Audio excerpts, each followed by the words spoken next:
네, 우리 성도들이 이번 7월, 8월 동안에 안식일 예배나 저녁 예배 때 함께 이렇게 들을 만한 분들을 꼭 이렇게 한 분씩, 두 분씩 가지셨으면 좋겠어요. 그래서 오히려 전도하기가 더 쉬워졌어요. 이제는 옛날처럼 교회 가자 이런 전도보다도 그냥 카톡으로 이런 말씀 좀 같이 듣자 이렇게 하는 전도가 되는 이제 통하는 시대가 됐어요. 그러니까 연세가 드신 분들도 이렇게 좋은 전도 방법이 있구나. 그래서 함께 할 수 있도록 요 방법들을 좀 배우셔서 많이 이렇게 동참을 해주시면 좋겠습니다. 우리 교회 실시간 방송은 보통 8명에서 9명이 참여를 하고요. 많이 보는 날에는 15명까지 참여를 했습니다. 이것이 한 8월 말 정도에 가면 매주 여기 앉아 계신 분 외에 방송으로 시청하시는 분이 한 30명 이상 좀 됐으면 좋겠다 싶은 생각이 들어요. 가능하시겠어요? 네, 한번 해보십시오. 그래서 이렇게 기도하는 마음으로 하나님, 제가 사랑하는 사람에게 이 말씀을 좀 보내겠습니다. 그 사람이 시간을 내서 꼭 이걸 좀 시청할 수 있게 도와주십시오. 이런 기도를 좀 하시고, 그 다음에 이제 안식일 예배가 딱 마치면 실시간 방송은 없어지고 제가 카톡에다가 그걸 저장된 방송을 다시 보내드리거든요. 그러면 그거를 가지고서 또 이렇게 전해주셔도 됩니다. 전도하기가 너무 쉬운 시대가 됐어요. 여러분, 우리가 코로나 시대라 전도하기가 점점 어려운 시대라고 이제 생각할 수 있는데, 반대로 정말 쉽게 전도할 수 있는 시대가 됐습니다. 제 핸드폰에 보면 이 카톡 친구가 한 200명 돼요. 200명. 네. 그것도 다 잘라낸 거예요. 잘라낸 거 너무 많아가지고 다 잘라냈어요. 보통 여러분들도 최소한 30명에서 한 4, 50명까지는 있을 거예요. 그거를 귀찮지만 이제 한 번에 다 보내는 방법도 있어요. 이렇게 카톡방에다 초청하지 않고요. 20명까지는 개인으로 보낼 수 있는 기능이 있습니다. 그러면 다 나한테 개인적으로 보냈구나라고 생각할 수 있는 방법을 다음 안식일 학교 때 좀 시연해 보이도록 하겠습니다. 여기 방송을 틀어가지고 한번 시연을 해보면, 이것도 이거 선교부 시간 하면 좋을 것 같은데, 다음 안식일은 교육부 시간. 예.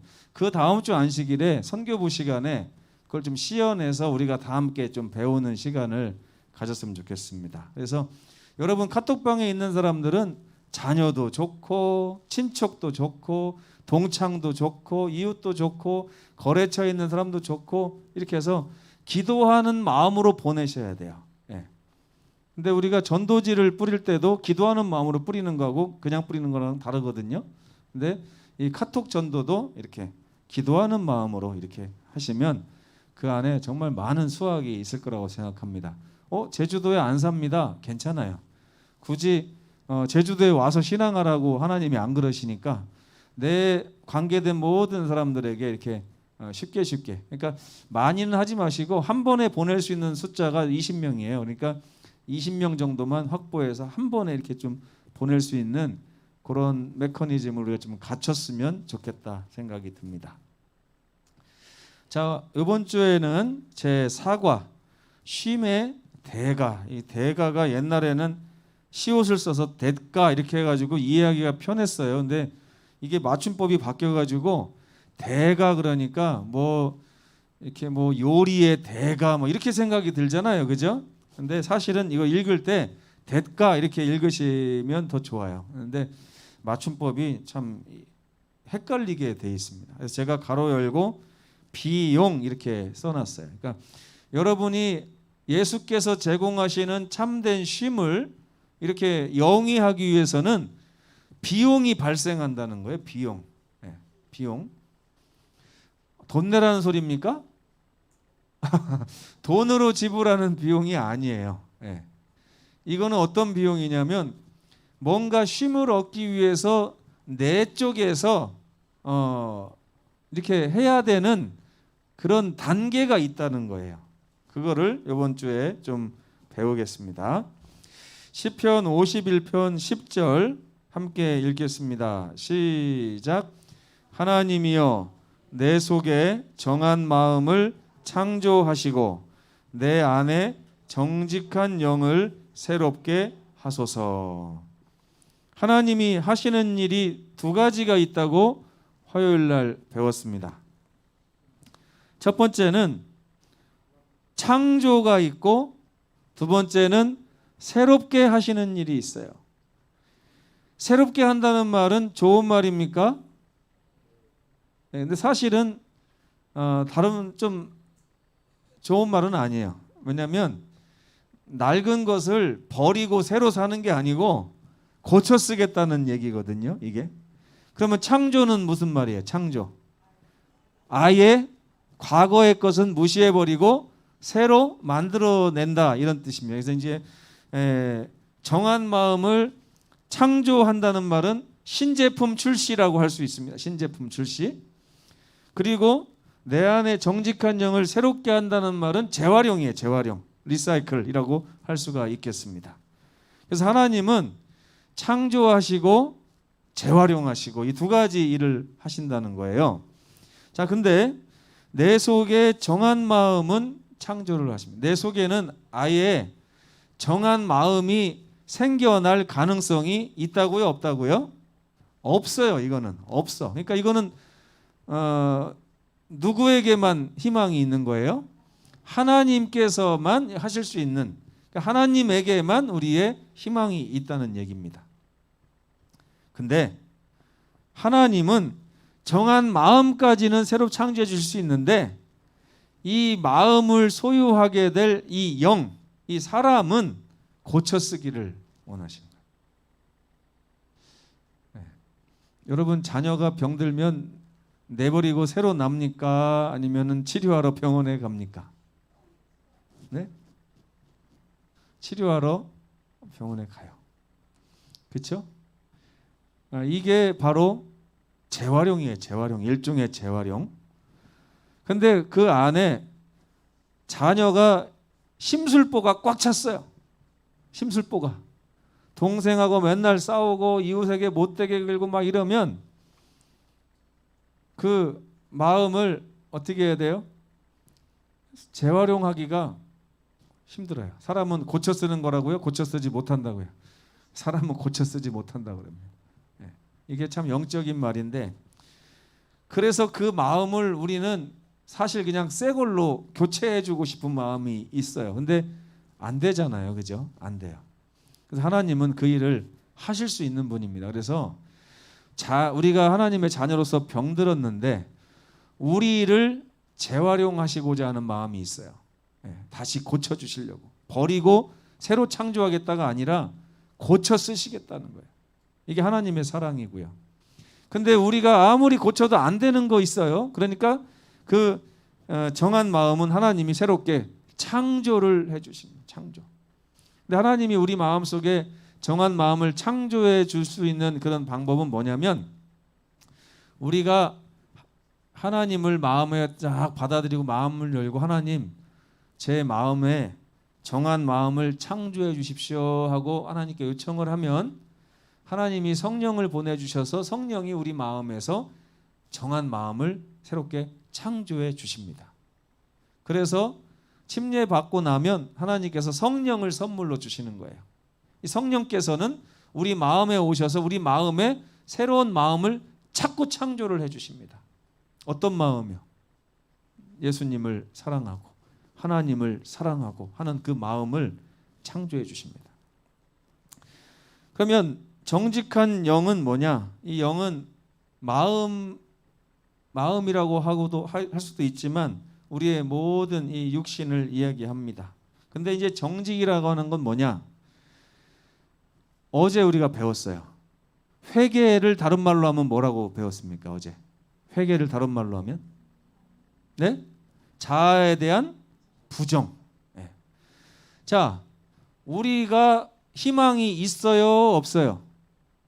없어요. 어제 윤수자 집사님 예를 또 제가 들었는데, 윤 집사님은 외돌개 낭떠러지에다가 딱 세워놓고서 You can do it. 뛰어내려. 이렇게 하면 뛰어내릴 수 있는 능력이 없어요. 그죠?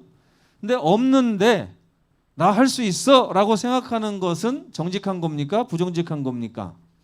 부정직한 거예요. 내가 내 자신의 능력을 부정하는 거예요. 실제로 인정하지 않고 자꾸만 할 수 있다고 생각하는. 우리는 죄를 극복해낼 수 있어. 이런 생각을 하는 거죠. 그래서 여기 정직한 영을 새롭게 한다는 말은 뭐냐면 하나님, 우리가 내 자신에 대해서, 내 영에 대해서 솔직하게 인정하게 해달라고 하는 그겁니다. 그렇게 하면 희망이 있어요. 요거는 제가 가만히 연구해 보니까 내 안에 정직한 영을 새롭게 하소서 하는 얘기는 회개하게 해달라고 하는 요청인 것 같아요. 하나님 솔직하게 해주십시오. 제가 죄를 극복하지 못한다는 것을 인정하게 해주십시오. 제가 연약하다는 사실을 인정하게 해주십시오. 정직하게 인정하게 해주십시오. 그 요한일서 1장에 가보면 사람이 하나님을 거짓말장애로 만든다고 하는 말이 나옵니다. 어떨 때요? 나는 죄가 없다. 죄가 없다는 말이 저는 그냥 죄 져놓고서 나 죄 없습니다 이렇게 하는 줄 알았더니 그게 아니더라고요. 죄를 내가 극복해낼 수 있다라고 생각하는 게 바로 그 정신이라는 것을 깨달았어요. 그래서 이 정직하지 않은 영을 가진 사람들은요, 나는 죄와 싸워서 극복해낼 수 있다. 누구 없이도, 하나님의 도우심 없이도 죄를 극복해낼 수 있다라고 생각하는 그런 사람들을 얘기합니다. 그래서 어떤 분은요, 하나님의 도우심을 구하지 않으면서 교회 열심히 다니려고 합니다. 하나님의 도우심을 구하지 않으면서 헌금을 열심히 구별하려고 그래요. 하나님의 도우심을 구하지 않으면서 착하게 살으려고 합니다. 하나님의 도우심을 구하지 않으면서 열심히 전도하려고 그래요. 남에게 선을 행하려고 그래요. 이건 다 무슨 행동이라고요? 부정직한 행동. 부정직한 행동. 한번 여러분 기도해 보세요. 하나님, 지난주까지는 제가 잠하고 싸워서 졌습니다. 이번 주부터는 이기게 도와주십시오. 그래서 자기가 하나님의 능력으로 그걸 이겨내려고 하면 정직한 겁니다. 왜? 육신은요, 잠 앞에서 이 눈꺼풀이 세상에서 제일 무거운 거라고 하잖아요. 그죠? 그래서 제가 예전에 공부할 때 눈꺼풀 안 내려오게 하려고 성냥개비 이렇게 껴본 적이 있어요. 근데 결과가 어떤지 아세요? 눈 뜨고 잤습니다. 눈 뜨고. 네, 눈 뜨고 잤어요. 우리 육신에는 한계가 분명히 있어요. 그래서 제가 가끔 그동안 제가 복음적이지 않게 여러분들을 이렇게 질책을 했구나. 네? 인간의 능력으로 올릴 수 없는 이 눈꺼풀을 자꾸 올리라고 요청을 한 것 같아요. 여러분 그러지 마시고 하나님 도와주십시오. 도와주십시오. 네. 네. 그렇게 해서 우리가 이겨냈으면 좋겠습니다. 이 두 가지가 제일 중요합니다. 그래서 오늘 지금 이제부터 드릴 말씀은 그런 말씀이에요. 그 다윗 이야기가 나왔어요. 다윗이 하나님께서 칭찬한 몇 안 되는 사람 중에 한 사람입니다. 하나님이 칭찬한 사람 누구 있는지 아세요? 예? 에녹. 예. 에녹을 하나님 칭찬했어요. 또 노아도 칭찬해서 하나님이 뭐라고 칭찬했어요? 노아 보고. 노아는 당대의 의인이다. 저는 이 말이 막 너무 감동적이었어요. 왜냐하면 이 지구상에 지금 70억 명 넘는 사람이 있는데 그 중에 최고라는 거 하나님이 볼 때 칭찬이죠? 칭찬이에요. 당대에 하나님을 가장 잘 섬긴 사람이 노아다. 예. 또 누구를 칭찬했을까요? 네? 모세. 예. 모세도 칭찬했어요. 요셉은 칭찬하는 거 제가 못 봤어요. 성경에 안 나오더라고요. 예. 요셉은 칭찬받을 만한 사람인데 칭찬하는 건 안 나와요. 모세는요. 모세와는 내가 특별히 대면하여 말하는 자라. 예? 너희들하고는 내가 다 선지자를 통해서 말할지 모르지만 모세는 내가 특별히 얼굴 대 얼굴을 보고 말하는 사람이다. 이 칭찬이죠. 예. 또 누가 있어요? 예? 욥은 누구한테 하나님이 칭찬했어요? 사단에게. 야, 네가 다니면서 욥을 보았느냐? 그렇게 순전한 자를 보았느냐라고 할 정도로 하나님이 자랑하던 사람. 또 누가 있어요? 아브라함. 그죠? 아브라함은 내 친구라 그랬어요. 하나님이. 내 친구 아브라함. 야, 그렇죠? 그런 이러한 다윗이 넘어졌다는 얘기입니다. 넘어졌다는 얘기예요. 왜 넘어졌을까요? 왜? 단 한 가지. 정직한 영을 갖지 못해서 넘어졌어요. 정직한 영이 뭐라고요? 하나님 없이 저는 절대 죄를 이겨내지 못합니다라고 하는 게 정직한 영이에요. 그런데 다윗이 하나님의 축복으로 나라들을 다 정복하고 조공을 받고 이렇게 하면서 인간 중에서는 자기를 대적할 사람이 주변에 아무도 없었어요. 그러자 교만해졌죠. 교만해지고 자기 자신에게 칭찬하고 자기 자신을 만족하게 하고 이렇게 하다 보니까 어느 날 죄의 늪에 빠지게 되는 것입니다. 사단이 그때를 아주 잘 포착을 하죠. 근데 다윗이 뭘 몰랐냐면 아무리 지가 날고 기고 한다고 할지라도 자기를 무릎 꿇릴 수 있는 무서운 적이 있다는 사실을 다윗이 잊어버린 거예요. 사단이 없으면 우리 스스로 할 수 있습니다. 마귀가 없으니까, 마귀가 있으니까 그게 안 되는 거예요. 그래서 만약에 다윗이 이 사탄의 유혹을 빨리 캐치를 해가지고 내가 이길 수 없는 적이 지금 나에게 찾아왔구나. 하나님께 가서 구해야지 하고 구했다면 그 다윗은 넘어지지 않았을 것이라는 것입니다. 근데 결국 다윗은 자기 스스로를 믿기 시작했습니다. 이랬을 것 같아요. 밧세바가 알몸으로 목욕하는 장면을 보면서 한번 보고 싶다. 한번 불러와 봐라. 근데 불러와도 내가 하나님의 계명을 어기지는 않겠지. 이렇게 생각하겠죠. 그죠? 근데 막상 불러다 놓고 딱 보니까 어때요? 왜 이렇게 예뻐요? 그죠? 몰래 뒤에서 봤을 때, 달빛 아래서 봤을 때하고 데려다 놓고 밝은 빛에서 보니까 왜 이렇게 예뻐? 그러니까 넘어간 거예요. 자기 자신을 과신한 것입니다. 이 다윗의 잘못된 선택으로 밧세바가 임신을 하였을 때 잘못됐다라는 걸 빨리 캐치했으면 좋은데 다윗은 그걸 또 덮으려고 했습니다. 그동안 하나님께서 너무 사랑하신 하나님의 종이라고 부름을 받던 내가 어떻게 이런 늪에 빠졌어? 이걸 누가 백성들이 알게 되면 내 체면이 뭐가 될까? 이런 생각했을까요? 예? 했을 거 아닙니까? 제가 여러분 담임 목사인데 맨날 이런 설교하던 사람이 어느 날 바람이 나고 이런 일이 있다고 생각을 해보세요. 제가 이걸 공개할 수 있겠어요? 공개하는 게 쉽습니까? 없는 셈 치고 감추려고 하는 게 쉽습니까? 감추려고 그래요. 그래서 다윗도 감추려고 어떻게 했어요? 자기 명령을 내려서 그 여자의 남편을 불러다가 빨리 집에 가서 하룻밤 자라. 왜요? 자기 죄를 감추려고. 저건 내 아들 아니다, 네 아들이다 이렇게 하려고 그런 거잖아요. 근데 우리아가 충성스러운 사람이었어요. 하나님 앞에. 남들은 내 전우들은 다 전쟁터에 있는데 내가 어떻게 이럴 수 있습니까? 그래서 안 갔어요. 성소에서 잠을 잤습니다. 계획대로 안 돼요. 그랬더니 다윗이 또 꾀를 냅니다. 그래가지고 편지를 써서 보내요. 전장으로 보내가지고 요 놈을 맨 앞에 세워라. 그래서 적의 칼에 죽게 만들어라. 이렇게 장군에게 명령을 해서 결국에는 성공을 합니다. 그래서 우리아가 죽었어요. 죽고 나서 밧세바는 다윗의 아내가 되었습니다. 그의 죄가 드디어 가려지고 성공하는 것처럼 보이는 때가 됐어요. 이제 세상 사람 중에서 다윗이 밧세바랑 결혼한 것에 대해서 뭐라고 할 사람이 있어요? 없어요? 없어요. 오히려 포장할 수 있습니다. 왕이 총애하는 그 신하가 전쟁터에서 죽고 나니까 왕이 그 가정을 사랑하고 아껴서 그 아내를 데려다가 왕으로 삼았다. 얼마나 말하기가 좋아요. 성공한 것처럼 보였어요. 근데 그때 하나님께서 선지자를 보내신 것입니다. 네가 저지른 죄악을 보라. 네가 빠져있는 죄의 늪을 보라.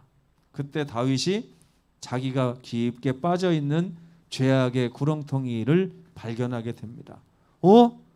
내가 언제 여기 들어와 있었지? 그때 다윗은 자기가 구원이 필요하다는 사실을 깨달았어요.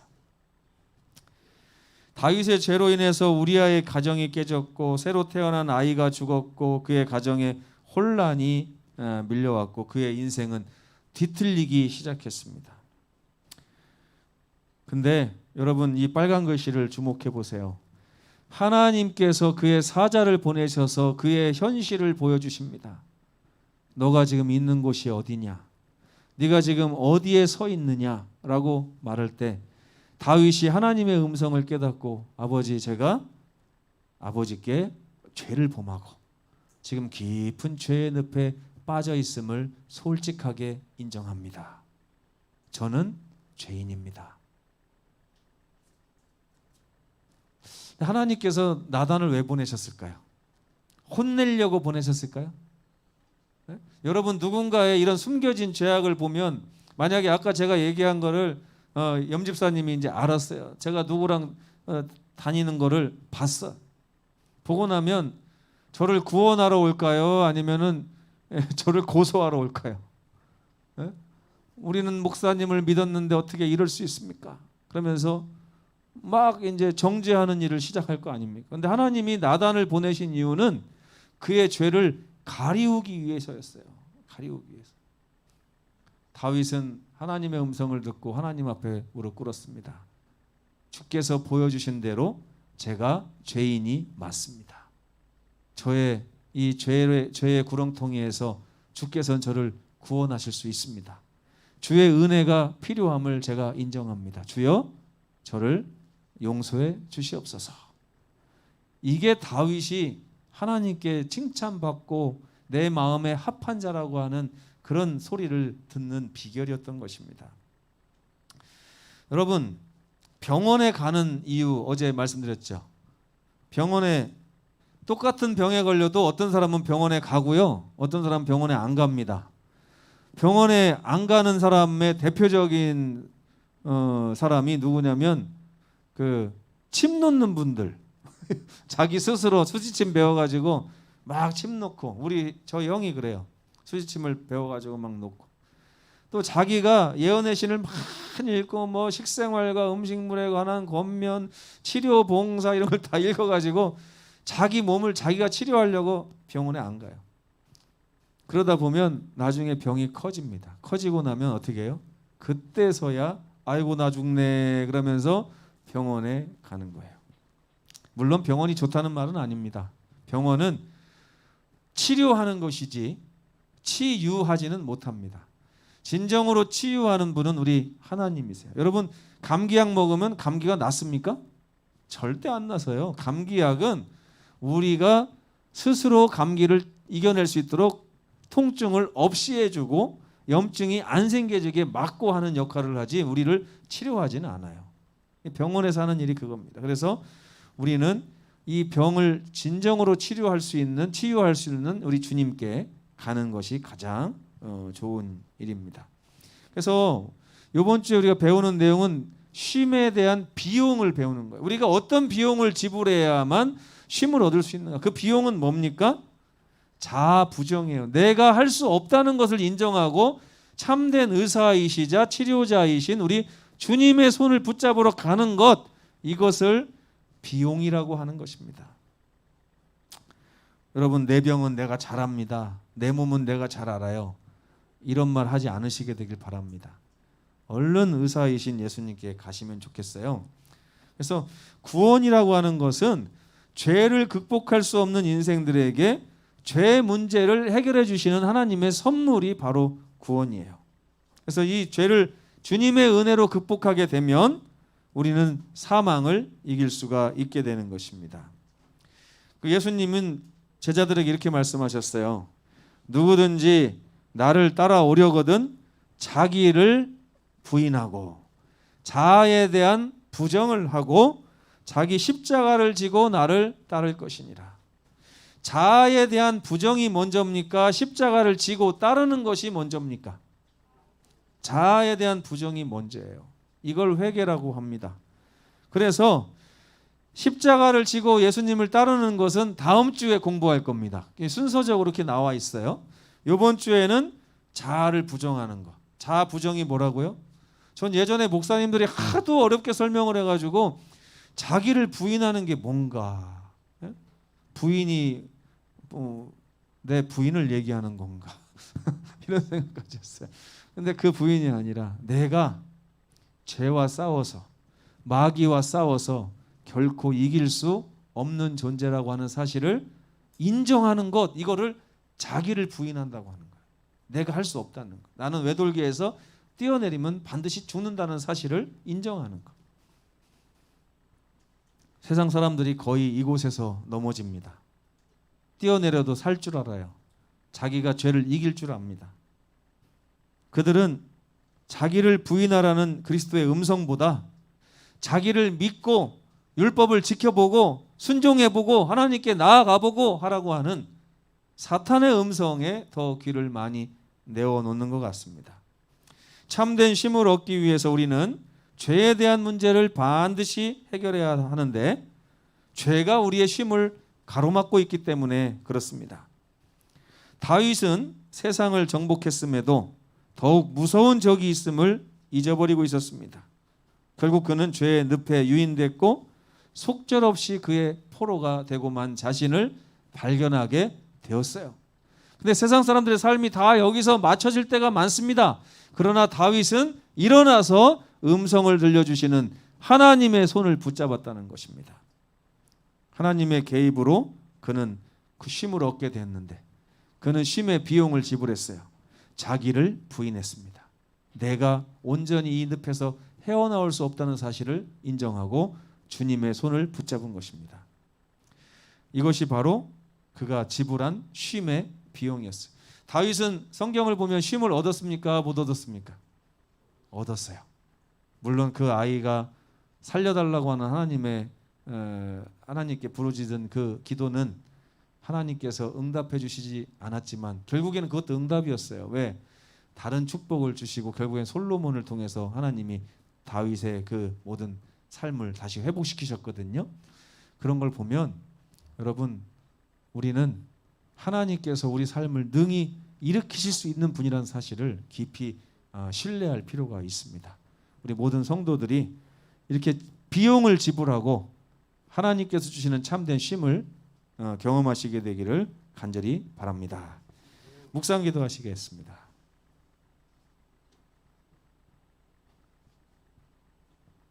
한 10분 쉬었다가 대회 시작하겠습니다.